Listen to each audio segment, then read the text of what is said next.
పార్వతీపురం మన్యం జిల్లా పాలకొండలో జగన్నాథ రథయాత్ర ప్రారంభమైంది. 9 రోజులుగా జరిగే ఈ ఉత్సవాల్లో జగన్నాథుడు, బలభద్రుడు, సుభద్రాదేవిలు ప్రత్యేక రథంపై ఊరేగనున్నారు. గుండీచా ఆలయం వరకు రథంను లాగితే పాపాలు తొలగిపోతాయని భక్తుల నమ్మకం. రథయాత్రకు వేలాది మంది భక్తులు తరలివచ్చారు. ఈరోజు మత్స్యకవారంతో జగన్నాథుడు దర్శనమిచ్చారు.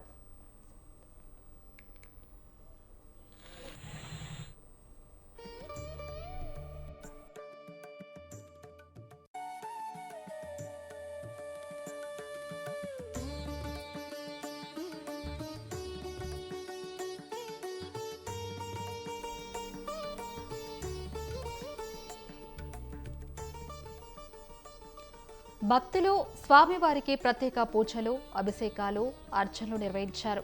కూర్మ అవతారం, శ్రీ వరహ నరసింహస్వామి అవతారం, వామన పరశురామ అవతారం, రామ బలరామ అవతారం, కల్కి జగన్మోహిని అవతారం, మారుత దశమి నిజరూప దర్శనం, శ్రీ స్వామి ప్రధాన దేవాలయంకు ప్రవేశమని అర్చకులు వివరించారు.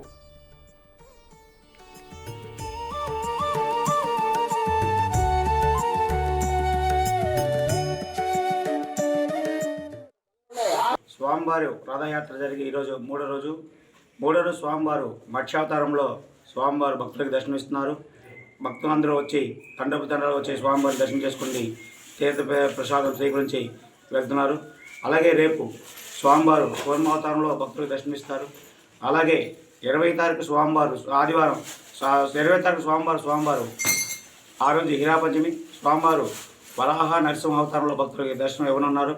ఆ రోజు కూడా ఇంకా బాగా భారీగా భక్తులు తరలి వచ్చి వరాహ నరసింహస్వామిని దర్శనం చేసి వారి ఆశీర్వాదాలు స్వీకరించి ఆ రోజు తీర్థప్రసాదం స్వీకరించి అందరూ భక్తులు వెళ్తారు.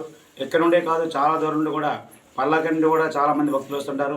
వచ్చి స్వామివారిని దర్శనం చేసుకుని వెళ్తుంటారు. అలాగే 21 స్వామివారు రామ బలరామ వామన పరశురామ దర్శనం వస్తారు. అలాగే 22 రామ బలరామ, 23 కల్కి జగన్మోహిని అవతారంతో స్వామివారి దశావతారం పూర్తవుతుంది. ఈ సంవత్సరం 24న తొలి మారు రథయాత్ర ప్రారంభమవుతుంది.